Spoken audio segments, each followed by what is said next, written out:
RTC బస్సుల్లో మహిళలకు ఉచిత ప్రయాణంపై మాజీ మంత్రి కేటీఆర్ వ్యాఖ్యలు దుమారం రేపాయి. కుట్లు అల్లికలు చేస్తూ మహిళలు ప్రయాణించడం, సీట్ల కోసం సెగలు పట్టుకోవడం లాంటి సన్నివేశాలు చూస్తున్నామని వ్యాఖ్యానించడం మంత్రి సీతక్క తప్పుపట్టారు. కేటీఆర్ మీ తండ్రి మీకు సంస్కారం నేర్పించలేదా అంటూ మండిపడ్డారు. అసలు కేటీఆర్ ఏమన్నారు, సీతక్క ఏమన్నారో ఇప్పుడు చూద్దాం. బస్సులు అల్ల వెళ్ళిపోయారు తప్పని మేము ఎక్కడ నమ్మక్క మేము అనలే కాబట్టి దానికోసమే బస్సు పెట్టిరని మాకు తెలియక మేము మామూలుగా నడిపినాం. ఇన్ని రోజులు మాకేదో తెలియకపోయా పాపం. మీరు అప్పుడే చెప్తే బాగుండు.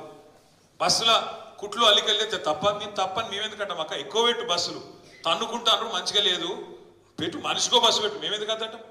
మనిషికో బస్సు పెట్టు మంచిగా, అంత కుటుంబం పోయి మంచిగా కుట్లు అల్లికలు అవసరమైతే బ్రేక్ డ్యాన్సులు రికార్డింగ్ ఏం చెప్తారో చేయరు. మేమెందుకు అంటాం? ఏమంటారు చేయండి. కానీ ఇట్లా ఈ రకంగా బస్సులలో కొట్టుకునే పరిస్థితి ఎప్పుడైనా ఉన్నారా? కేసీఆర్ ఉన్నప్పుడు సీట్ల కోసం కొట్టుకున్నాడు, సిగలు పట్టుకున్నాడు, గుద్దుకున్నాడు, ఎన్నెన్ని చూస్తున్నాం కొత్త బస్సు అన్నారు.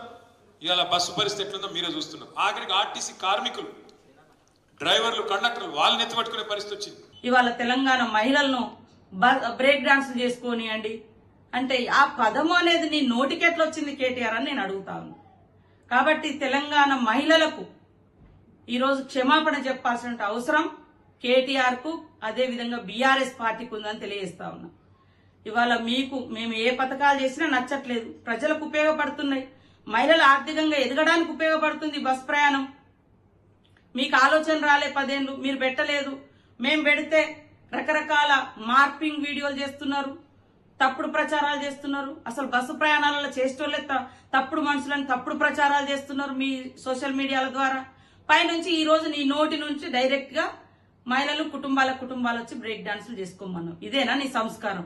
ఇదేనా మీ తండ్రి నీకు నేర్పిన మహిళల పట్ల గౌరవం?